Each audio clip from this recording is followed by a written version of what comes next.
الحمد لله، الصلاة والسلام على رسول الله وعلى آله وأصحابه ومن والاه، أما بعد. أقبل فún الله سبحانه وتعالى أترك أتيك فún نبي محمد صلى الله عليه وسلم kí àtàwọn ọlọ́run tí a tọ́ kí wọ́n lórí ànábì nìkan kan bá wọn ará ilé rẹ̀ àti àwọn sàhábà rẹ̀ àti àwa náà títí yawmil qiyamah. Lè ní ìtẹ̀síwájú lórí tírà Tawhidu al-Muyassar èyí tí a ti ń ṣàlàyé fúnra wa tí a ti bá àlàyé náà dé ojú ewé 96 tẹ́ pẹ̀lú ògo Allah subhanahu wa ta'ala. A tẹ̀síwájú láti ojú ewé 97 orí ọ̀rọ̀ àríyá, ìmọ̀ ṣe kárí mi, ìmọ̀ ṣe iṣẹ́ nítorí àwọn èèyàn kí wọ́n má ṣe nítorí Allah subhanahu wa ta'ala, òun náà la ṣì wà lórí rẹ̀. Bí tí àáfàá ti fẹ́ ṣàlàyé fún wa àwọn ìdájọ́ tó rò papọ̀ mọ́ iṣẹ́ tí èèyàn bá ń ṣe kárí mi nínú rẹ̀. Àáfàá ní idha khalata al-amalu ar-riya, nígbà tí iṣẹ́ tí ó bá rò papọ̀ mọ́ ar-riya'u, ìmọ̀ ṣe kárí mi. Àáfàá ní lahu thalathatu halat, kí iṣẹ́ kó rò papọ̀ mọ́ kárí mi, ọ̀nà mẹ́ta ni ó máa ń gbà wá. Alákọ̀ọ́kọ́, anna al-ba'itha min al-asli mura'atu an-nas, kó jẹ́ sí pé nǹkan tó ń múyàn ṣiṣẹ́ tó jẹ́ iṣẹ́ téèyàn ń ṣe tó jẹ́ pé èèyàn ń ṣe nítorí àwọn èèyàn ni, ẹni yẹn ò tiẹ̀ wulẹ̀ sọ pé òun ń ṣe f'Allahu subhanahu wa ta'ala. Irú eléyìí fahadha shirkun wal ibadatu batilah, irú eléyìí èèyàn ti ń ṣe ẹbọ s'Allahu subhanahu wa ta'ala ni, wal ibadatu batilah, ìjọsìn tẹ́ni yìí sì ń ṣe ìjọsìn tó ti bàjẹ́ t'Ọlọ́run Ọba ò ní tẹ́wọ́ gbà ni. Kí nìdí? Òun náà ni wípé iṣẹ́ tó ń ṣe bó ṣe jẹ́ pé jẹ́ ìjọsìn ni, ṣùgbọ́n kò gba Ọlọ́run subhanahu wa ta'ala lérò pẹ̀lú rẹ̀, ó ń ṣe nítorí káwọn èèyàn lè bá rí òun ni. Tó yẹ sí pé kò tiẹ̀ wulẹ̀ pinlẹ̀ láti inú ẹ̀mí ẹ̀ pé òun ń ṣe f'Ọlọ́run Ọba. Eléyìí gẹ́gẹ́ bí iṣẹ́ àwọn mùnáfíkí tó yẹ sí pé wọn ò wulẹ̀ sọ pé àwọn ń ṣe iṣẹ́ yẹn f'Ọlọ́run Ọba subhanahu wa ta'ala, wọ́n ń ṣe nítorí àwọn èèyàn ni, látàrí pé wọ́n ń fara pamọ́. Irú àwọn ẹni báyìí sìn, iṣẹ́ tán ṣe yìí, iṣẹ́ pé èèyàn ń ṣe ẹbọ ni, tó wọ́n ti gbé iṣẹ́ Ọlọ́run Ọba subhanahu wa ta'ala, wọ́n ti gbé fún ẹlòmíì ní ẹ̀yìn Ọlọ́run Ọba. Eléyìí sì rèé, ìmọ̀ ṣe ẹbọ sí Ọlọ́run Ọba subhanahu wa ta'ala ni. Athaniya, ẹlẹ́ẹ̀kejì nínú àwọn abala yìí, an takuna niyyatuhu lillah thumma tara'a alayhi riya, kó yẹ sí pé ẹni tó ń ṣiṣẹ́ Allah subhanahu wa ta'ala ló gbà lérò pẹ̀lú rẹ̀, ló ń ṣe é fún, ṣùgbọ́n nígbà tó ń ṣe iṣẹ́ yẹn lọ́wọ́, kárí mi ó wọlé sí orí iṣẹ́ tí ẹni yìí ń ṣe. Irú ẹni báyìí àáfàá ní wa hadha lahu halan, irú ẹni báyìí ọ̀nà méjì ni à á pín sí. Alákọ̀ọ́kọ́ ńbẹ̀, an yujahida nafsahu wala yaghtasil ma'a riya, kó yẹ sí pé irú ẹni báyìí kó ṣe kí nìyẹn o, kó bá ẹ̀mí rẹ̀ jagun, kó sì má jẹ́ kí ẹ̀mí rẹ̀ kó ṣe kí nìyẹn o, pé kó bá riya'u lọ. La yaskunu ilayhi fahadha la yu'athiru alayhi, irú ẹni báyìí kó sì má jẹ́ sí kẹ́mi rẹ̀ balẹ̀ lórí pé òun ń ṣe riya'u yìí, kó lára láti gbé riya'u yìí kúrò nínú ẹ̀mí rẹ̀. Fahadha la yu'athiru alayhi, irú ẹni báyìí, irú riya'u tó wá tẹ́pẹ̀ ní ti wá try láti tì dànù, kó ti gbé kúrò lẹ́mìí, kó kàn já wá sínú ẹ̀mí rẹ̀. Eléyìí rèé, kò ní ní orí pa lórí iṣẹ́ tí à ń ṣe. Ẹlẹ́ẹ̀kejì, òun náà ni an yatma'inna lir-riya, kó yẹ sí pé bó ṣe ń ṣiṣẹ́ ìgbà tí riya'u wá, bó ṣe kí nìyẹn, òun náà gba riya'u láàyè. Wa yastaghsil ma'ahu, ó wá ń kọ́ntínú iṣẹ́ yẹn pẹ̀lú pé riya'u yẹn náà ṣe kí nìyẹn, ó ń tẹ̀lé. Wala yudafi'uhu, kò sì try láti gbá riya'u yìí padà. àfáà ní irú eléyìí àwọn ọ̀nà méjì tá a kà fún wa yìí wa hukmul ibadati huna ẹ̀ wá rí àwọn ọ̀nà méjì tá a sọ fúnra wa yìí pé tó yẹ sí pé ẹni tó ń ṣiṣẹ́ lọ́wọ́ tó yẹ sí pé àríyáwó já wá ni ó ń ṣe fọ́lọ́run bá nìpìnlẹ̀ ni tá a sì mú àwọn nǹkan méjèèjì wá pẹ̀lú ẹni tó yẹ sí pé ó bẹ̀mí rẹ̀ jagun láti tì í dànù àtẹni tó yẹ kò tiẹ̀ ti ríyáwó dànù ó ṣe kí nìyẹn ó ń bá a lọ bẹ́ẹ̀. wọ́n ní pé idha kana la yanbani akhiruha ala awwaliha àfáà ní pé tó wáyé sí pé iṣẹ́ tí ẹni yìí ń ṣe idha kana la yanbani akhiruha ala awwaliha tó yẹ sí pé iṣẹ́ tí ẹni yìí ń ṣe iṣẹ́ tó yẹ sí pé wọn kì í mọ ìgbẹ̀yìn rẹ̀ mọ́ alákọ̀ọ́kọ́ ni tó yẹ sí pé méjèèjì yàtọ̀tọ̀ síra wọn tó yẹ sí pé iṣẹ́ tí ó ń ṣe ó yàtọ̀tọ̀ síra wọn irú ẹni báyìí tó irú iṣẹ́ báyìí fal awwalu sahih iṣẹ́ alákọ̀ọ́kọ́ tó yẹ sí pé kò rò papọ̀ mọ́ iṣẹ́ tó yẹ pé wà lẹ́yìn yẹn fal awwal iṣẹ́ alákọ̀ọ́kọ́ yìí sahihun iṣẹ́ tó máa dáa ni iṣẹ́ yìí máa jẹ́ ìtẹ́wọ́gbà pẹ̀lú àánú Ọlọ́run subhanahu wa ta'ala wa ma dakhalahu mina riyahi fa batilun ṣùgbọ́n èyí tó yẹ sí pé ríyá wọ̀ nínú iṣẹ́ yẹn òun máa ṣe kí nìyẹn o òun máa jẹ́ iṣẹ́ tí ò ní dáa. àfọwọ́ mọ́kànjú wa tó lè fi yé wa wọ́n ní kí rajulun gẹ́gẹ́ bí akáwé tasaddaqa bi àti riyal gẹ́gẹ́ bí kí kẹ́nìkan sìn kó ṣe kí nìyẹn o kó ṣe sàárà pẹ̀lú 100 riyal ó wà mukhlisun pàtó dẹ̀ tó fi ṣe sàárà pẹ̀lú 100 riyal yẹn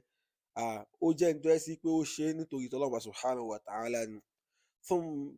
ó wá fún ẹni ó ṣe sàdákà pẹ̀lú 100 riyal thumma ra'a shakhsan lẹ́yìn náà ó tún wá rí ẹlòmíì fatasaddaqa alayhi bi mi'ati riyalin ukhra bi mi'atin ukhra ó wá ṣe kí nìyẹn o ó tún wá rí ẹlòmíì lẹ́yìn tó ti sàdákà pẹ̀lú 100 riyal tó dẹ́ pé ó dẹ̀ ní ikhlas ó ṣe torí Ọlọ́run bá ní kò ṣe ríyáwó ń bẹ́ẹ̀ ó tún wá fún ẹlòmíì náà ní 100 riyal riya'an tó yẹ kó dẹ̀ ṣe ríyáwó ń bẹ́ẹ̀ fal ula sahiha àfáà ní pé irú alákọ̀ọ́kọ́ yìí rèé ń sìn òun lálàáfíà iṣẹ́ tó kó lálàáfíà ni wa thaniya batila ilé ẹlẹ́ẹ̀kejì ń bẹ ẹlẹ́ẹ̀kejì ní iṣẹ́ ń tẹ́ pé ó ṣe ríyáwó ń bẹ̀ ń tiẹ̀ òun máa jẹ́ iṣẹ́ tí ò ní da kí ló mú méjì fi yàtọ̀ náà ni pé iṣẹ́ alákọ̀ọ́kọ́ ẹ̀ kò yẹ kí nìyẹn kò papọ̀ mọ́ iṣẹ́ ẹlẹ́ẹ̀kejì látàrí pé wọn ò ní mọ iṣẹ́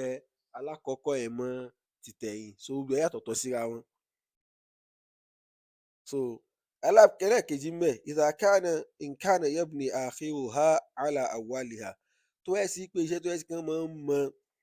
ìgbẹ̀yìn rẹ̀ mọ́ alákọ̀ọ́kọ́ rẹ̀ ni fahuna tabtulu jami'ul ibada irú eléyìí gbogbo iṣẹ́ tí ẹnì yìí ṣe lákọ̀ọ́kọ́ yẹn kí nìyẹn ó máa bàjẹ́ àpèjúwe eléyìí òun náà ni rajulun gẹ́gẹ́ bí ọkùnrin kan tó kọ́ ọmọ ìsọ́lì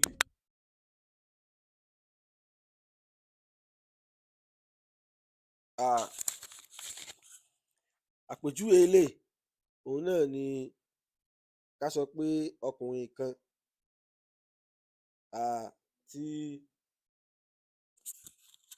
tí ó ń kírun bó ṣe wá ń kírun yìí ó kí rákà méjì lillah ó kí nìyẹn ó kí rákà méjì ó kí fọ́lọ́run subhanahu wa ta'ala fatara alayhi riya'u fi rak'ati thaniya bó ṣe wá ń kírun fẹ́ kí rákà méjì rákà aláwọ̀kọ́ tó kí ó kí fọ́lọ́run subhanahu wa ta'ala ó di kí nìyẹn ó ní ó wà mukhlis ó kí nítorí Ọlọ́run ọba fatara alayhi riya'u fi rak'ati thaniya ṣùgbọ́n tó wá ń kí rákà ẹlẹ́ẹ̀kejì riya'u wọlé tọ̀ kárìmí wọlé tọ̀ walam yudafi'uhu irú ẹni báyìí tó ti wá ń ṣe kínní yìí kò wá tráì láti ṣe kínní láti ti riya'u dànù láti jẹ́ sí pé ó gbá riya'u yẹn dànù pé ó ń ṣe riya'u wá wastaghsala ma'ahu fahuna tabtulu salatu kulluha irú ẹni báyìí kò wá tráì láti ṣe kínní láti ti riya'u dànù ó tún wá kínní ó tún wá ń ṣe iṣẹ́ lọ pẹ̀lú pé riya'u náà ló sì tún fi ń ṣe iṣẹ́ lọ fahuna tabtulu salatu kulluha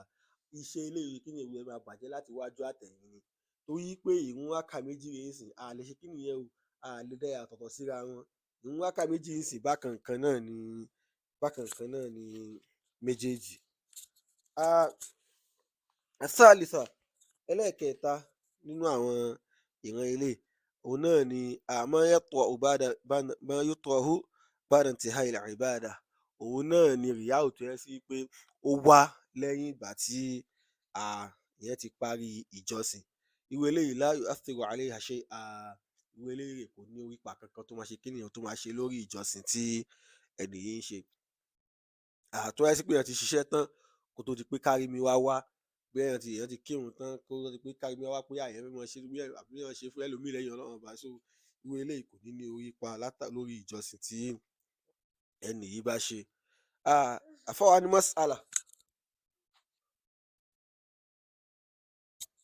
ní mas'ala nínú àlàyé ọ̀rọ̀ tó máa jẹyọ ní abẹ́ eléyìí, òun náà ni pé man sami'a thana'a an-nasi 'alayhi fa fariha bidhalika wa surra, òun náà ni pé kí èèyàn gbọ́ ìròyìn àwọn èèyàn lé lórí látàrí pé àwọn iṣẹ́ olóore tó ti ń ṣe àbí káwọn èèyàn máa sọ̀rọ̀ rẹ̀ 'alayhi, kò rí pé bóyá bí pé òun kàn gbọ́ pé àwọn èèyàn kan ń sọ ni o, pé wọ́n ń sọ̀rọ̀ dáadáa nípa rẹ̀, wọ́n ń ròyìn rẹ̀ dáadáa. Fa fariha bidhalik, ó wá dunnú nítorí nǹkan yìí, wa surra, ó ṣe kíní yẹn o, ó wá kọ́rọ̀ yẹn dùn òun nínú. Irú eléyìí la shay'a fi dhalik, eléyìí rèé kò ṣe kíní yẹn o, kò ní ìtumọ̀ kankan. Bal gẹ́gẹ́ bí hadith tó wà nínú ọ̀dọ̀ Imam Muslim pé tilka ajilul bushra al mu'min, eléyìí á máa jẹ́ bí ìró ìdùnnú fún mùmínì pé ó wà lórí dáadáa ni, látàrí pé òun kàn gbọ́ pé kán ń sọ̀rọ̀ òun dáadáa náà ni. Eléyìí kò ní ba iṣẹ́ àwọn iṣẹ́ olóore tí ó ti ṣe jẹ́. Mas'ala nínú àwọn àlàyé ọ̀rọ̀ tí ó tún jẹyọ, òun náà ni man taraka al-'amala li ajli an-nas, òun náà ni kí èèyàn ṣe kíni yẹn o, kí èèyàn máa sọ pé mo fẹ́ ṣe kárí mi, mo fẹ́ ṣe kárí mi, ó wá ń fi iṣẹ́ lẹ̀, ó ń fa àwọn iṣẹ́ olóore lẹ̀ látàrí pé ó lóun ń sá fún kárí mi. Eléyìí rèé tarkul 'amali li ajli an-nas riya', kí èèyàn máa fi iṣẹ́ olóore lẹ̀ látàrí pé èèyàn sọ pé èèyàn ń sá fún kárí mi, èèyàn ń sá fún kárí mi. Eléyìí náà lára rìyáù ni tó yẹ kí èèyàn jìnnà sí. Al-farqu bayna ar-riya'i was-sum'ah, ẹ wá rí ìyàtọ̀ láàrin rìyáù àti ọ̀rọ̀ tó jẹ́ pé àwọn èèyàn kàn sọ nípa èèyàn tí èèyàn gbọ́. Òun náà ni pé ar-riya'u yata'allaqu bi hasati al-'ayn, ay ya'mal 'amalan yara'u an-nasu wa yahmaduhu. Torí pé rìyáù ń tiẹ̀ òun ṣe kíni yẹn o, òun ṣe kíni yẹn o, òun jọ mọ́ ti ojú, ó máa ń bójú ṣiṣẹ́ látàrí pé kí èèyàn máa ṣiṣẹ́ iṣẹ́ olóore, ó wá ń ṣe li yara'u an-nasu, ó fẹ́ káwọn èèyàn lè bá rí òun wa yahmaduhu, kán lè bá ṣe kíni yẹn o, kán wá lè bá máa yìn ín, kán máa kí i pé kán máa sọ pé eléyìí èèyàn dáadáa ni, bó ṣe ń ṣe iṣẹ́ olóore. So irú eléyìí ò tí ń ṣe kárí mi. At-tasmi' òun ní pé yata'allaqu bi hasati as-sam', ẹ wá rí tẹ̀símí'ù ń tiẹ̀ tó jẹ́ ti sámú tó jẹ́ sí pé òun so mọ́ gbígbọ́ ń tiẹ̀. Ay ya'malu 'amalan, gẹ́gẹ́ bí kí èèyàn máa ṣe olóore liyasma'u bihi an-nas, gẹ́gẹ́ bí kí àwọn èèyàn lè bá máa gbọ́ iṣẹ́ olóore tí ó ń ṣe, wa yathnu 'alayhi, kán wá lè bá máa yìn ín. Òun náà ni pé bí ẹni tó jẹ́ pé ó wá ń ka Qur'an, ló wá ń kà á sókè, látàrí pé kíkà á sókè rẹ̀ yẹn kò ń ṣe pé òun láburú, ṣùgbọ́n ó ń kà á sókè káwọn èèyàn lè bá máa gbọ́ nǹkan tó ń kà, kán wá lè bá máa ṣe kíni yẹn o, kán lè bá máa yìn ín. Àfáà wa ní pé ìlàjú rìyà, nínú àwọn nǹkan tí ó jẹ́ ìwòsàn fún kárí mi, tó máa ń jẹ́ kí èèyàn lè jìnnà sí kárí mi nínú àwọn iṣẹ́ olóore, k'Ọlọ́run má jẹ́ kí èèyàn ṣàṣedànù, òun náà ni tadhakkur fadlil ikhlas. Òun náà ni alákọ̀ọ́kọ́ náà ni kí èèyàn máa rántí ọlá tó wà fún kí èèyàn máa ṣe iṣẹ́ fún Ọlọ́run subhanahu wa ta'ala. Ọlọ́run subhanahu wa ta'ala ó ti pa wá láṣẹ nínú suratul Bayyinah. Ọlọ́run bá ní pé wa ma umiru illa liya'budullaha mukhlisina lahu-d-din. Ọlọ́run bá ní pé wọn ò sì pa wọ́n láṣẹ nǹkan kan o. Ọlọ́run bá ní nǹkan tó pa wá láṣẹ pé wa ma umiru illa liya'budullaha, nǹkan tó pa wá láṣẹ ni kán máa ṣe ìjọsìn fọ́lọ́run ọba mukhlisina lahu-d-din. Ìjọsìn tán bá wá ń ṣe yìí, kán máa ṣe fọ́lọ́run subhanahu wa ta'ala nìkan láṣo, kán má ṣe torí ẹlòmíì, kán máa ṣe nítorí Ọlọ́run subhanahu wa ta'ala ni. Ẹlẹ́ẹ̀kejì nínú àwọn nǹkan tó máa ń ràn yàn lọ́wọ́ tó sì jẹ́ ìwòsàn fún kárí mi, òun náà ni tadhakkur khuturati riya wa annahu yuhbitu al-'amala. Òun náà ni kí èèyàn máa rántí kí èèyàn máa rántí aburú tó wà fún kárí mi, kí èèyàn sì máa mọ̀ pé ó máa ń ba iṣẹ́ jẹ́ ni. Ẹlẹ́ẹ̀kẹta nínú àwọn nǹkan tó máa ń ràn yàn lọ́wọ́ láti jìnnà sí ríya, òun náà ni tadhakkurul akhirah, òun náà ni kí èèyàn máa rántí al-qiyamah, pé ọjọ́ tó le ní, tó jẹ́ sí pé iṣẹ́ tí èèyàn ṣe gan èèyàn ò tí ì mọ̀ bóyá ó máa là yàn, kí èèyàn tún máa wá ṣe nítorí ọmọ èlò, kí èèyàn tún máa ṣe nítorí èèyàn, nǹkan tó burú jáà ni. Ẹlẹ́ẹ̀kẹrin nínú àwọn rẹ̀, ya'lamu anna an-nasa la yamlikuna naf'an wala darra, kí èèyàn lọ mọ̀ pé àwọn ọmọ ẹ̀dá ènìyàn rèé, wọn ò lágbára àǹfààní kankan àbí aburú kan tán lè fi kan èèyàn ni. Tí èèyàn bá ti wá mọ eléyìí, á jẹ́ sí pé kí èèyàn máa ṣiṣẹ́ f'Ọlọ́run subhanahu wa ta'ala, òun ló lè jẹ́ kí èèyàn jèrè. Nínú àdúrà tí èèyàn lè wá máa ṣe, òun náà ni Allahumma inni a'udhu bika an ushrika bika shay'an wa ana a'lam wa astaghfiruka lima la a'lam. Eléyìí ni àwọn nǹkan tí tó jẹ́ ìwòsàn tí èèyàn lè máa ṣe láti lè gbé ra ẹni jìnnà sí iṣẹ́ tó jẹ́ iṣẹ́ láti máa jìnnà sí iṣẹ́ tó jẹ́ sí pé èèyàn ń ṣe látàrí pé èèyàn fi ń ṣe rìyáù sí Ọlọ́run subhanahu wa ta'ala. Eléyìí ni àlàyé lórí abala yìí. Ọlọ́run subhanahu wa ta'ala kó ṣe àgbọ́yé ẹ̀sìn rẹ̀ fún ẹnì kọ̀ọ̀kan wa, kó jẹ́ káwọn iṣẹ́ tá a bá ń ṣe ká lè máa ṣe nítorí rẹ̀, kó gbé wa jìnnà sí ìmọ̀ ṣe rìyáù, ìmọ̀ ṣiṣẹ́ nítorí àwọn èèyàn àbí nítorí dáadáa ayé kan. Subhanakallahumma wa bihamdik, ashhadu an la ilaha illa ant, astaghfiruka wa atubu ilayk.